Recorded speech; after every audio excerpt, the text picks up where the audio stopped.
Surat al-Ikhlas.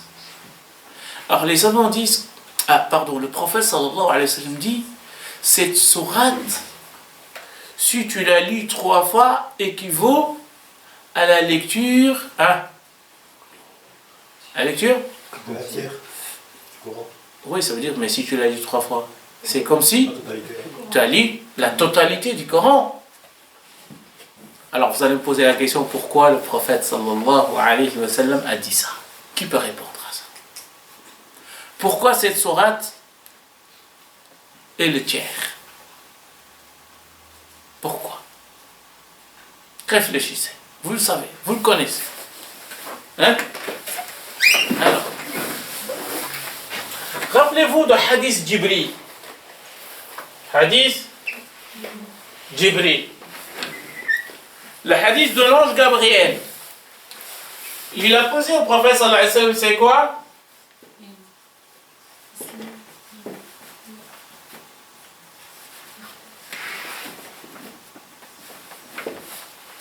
Iman, Islam, Ihsan. N'est-ce pas?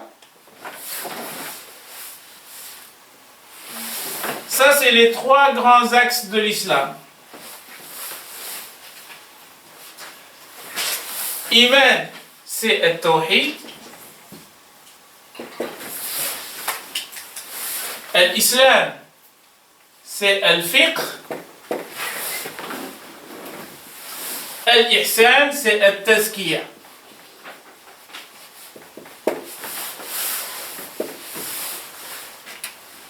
On est d'accord? L'iman, c'est la foi. L'islam, ce sont les pratiques cultuelles. Ramadan, salat, jeûne, hajj, etc. On l'apprend ici. Et c'est pour ça que l'islam, le prophète sallallahu alayhi wa sallam a dit Buniya al-islamu ala shahadatu an la ilaha illallah wa anna Muhammad wa iqam as-salat wa ita'i az-zakat wa sawm ramadan wa hajj al-bayt. Pourquoi? Parce que ça c'est l'islam.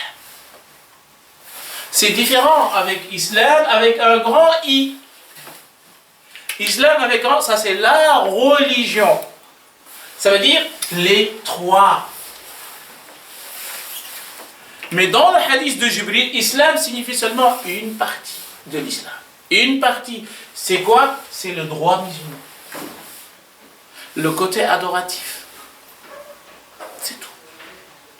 Tout ce qui concerne le cœur, non. La foi.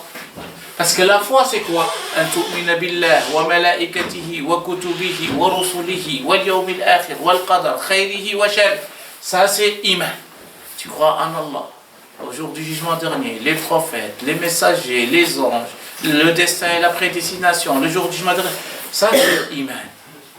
Al-ihsan, ça, c'est la science qui nous permet de purifier notre cœur, notre âme.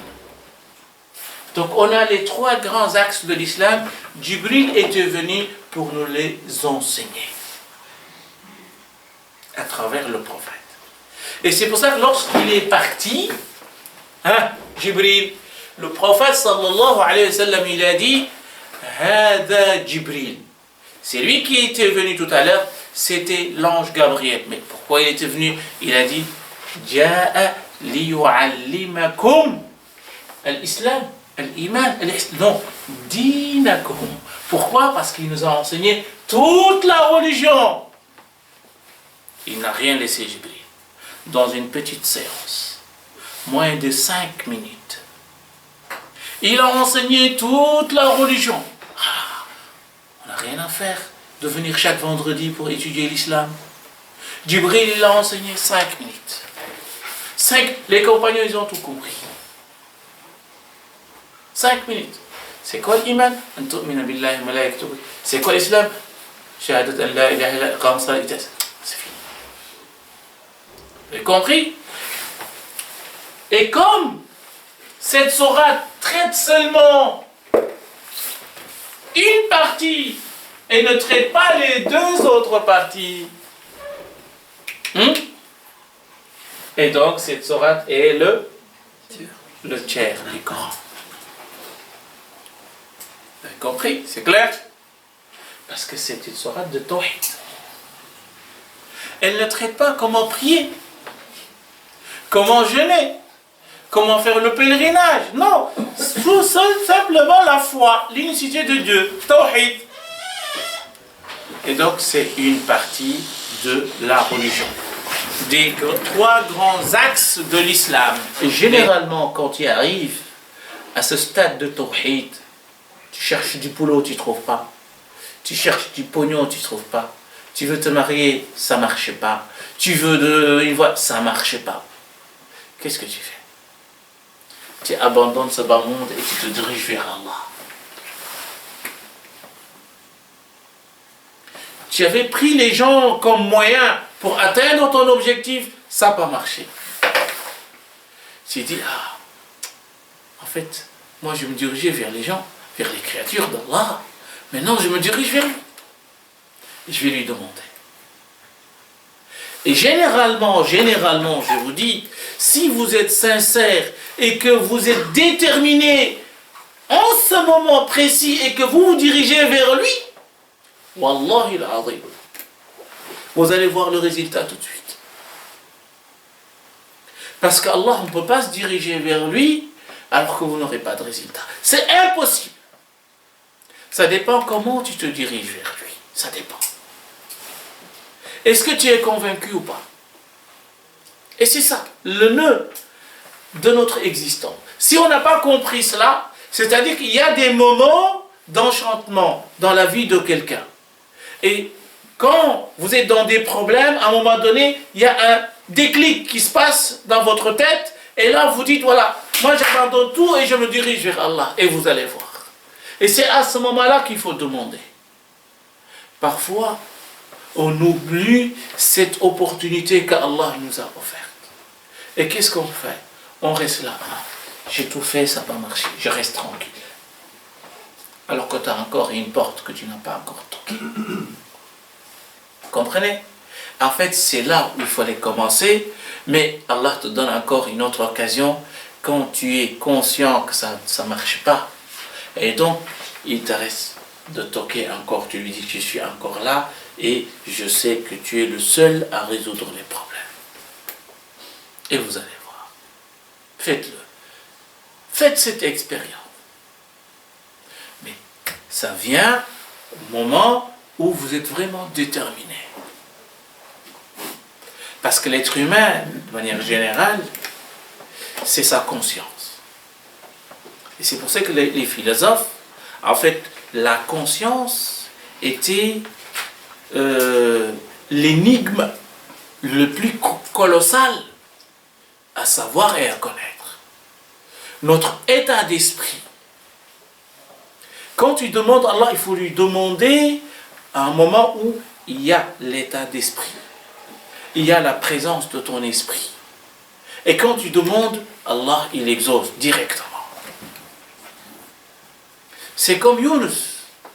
C'est comme Mohammed sallallahu alayhi wa sallam. Regardez les moments. Mohammed sallallahu alayhi wa sallam, on l'a chassé de la Mecque. Il est allé à Taïf.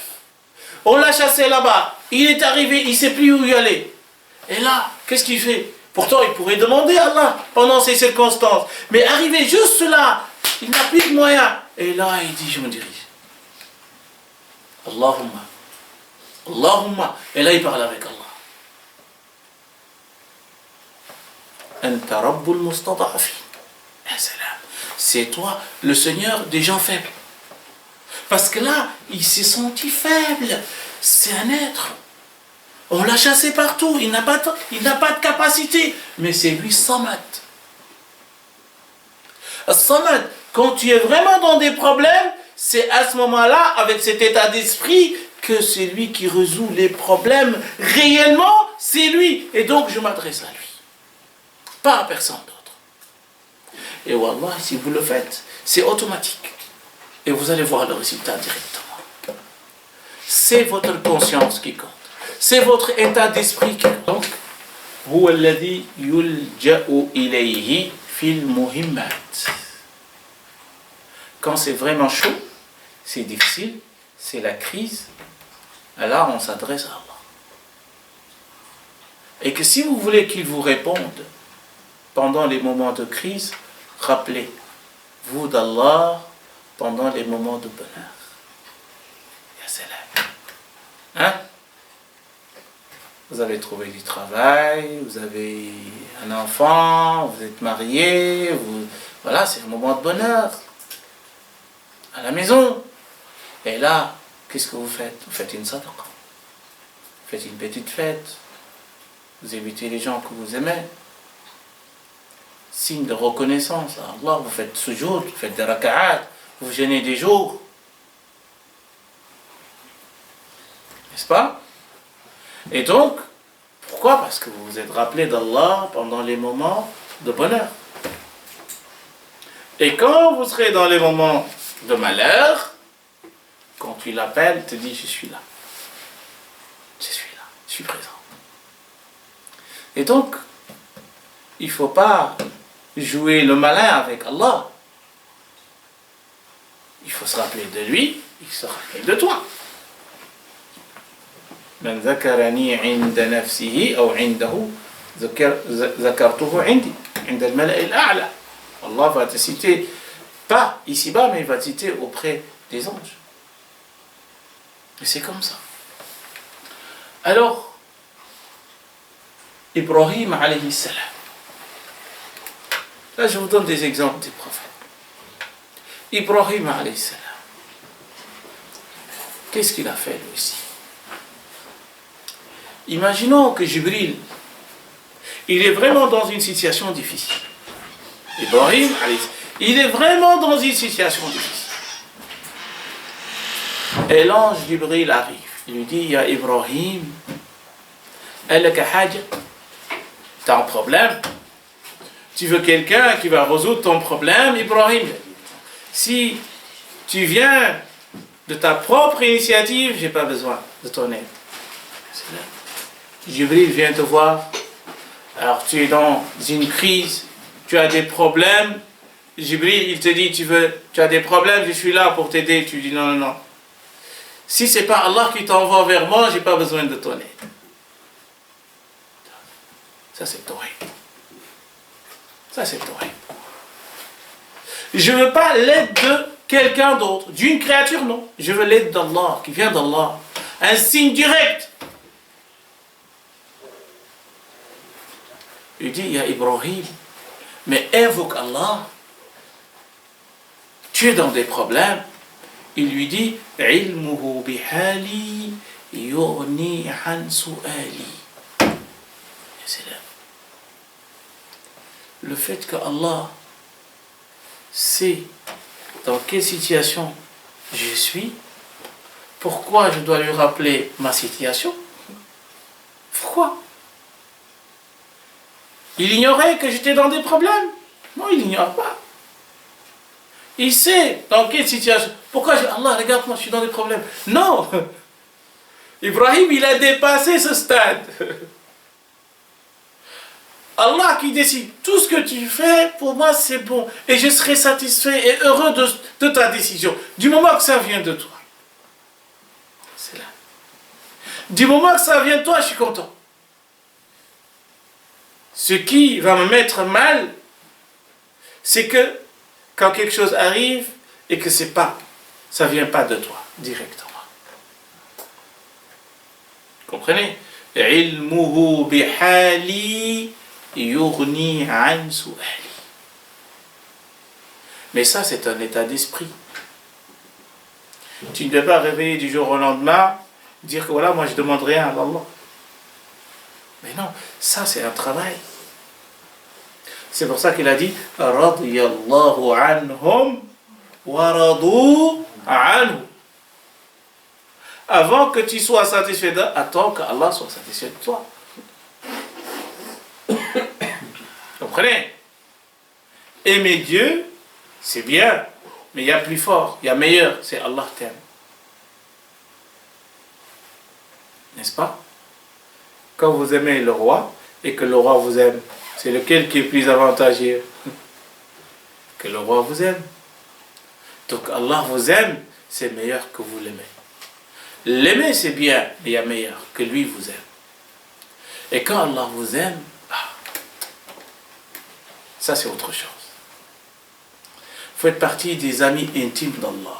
Ala inna awliya Allahi la khawfun alayhim wa la hum yahzanun. Allah nous dit, ses amis intimes, ils n'ont rien à craindre.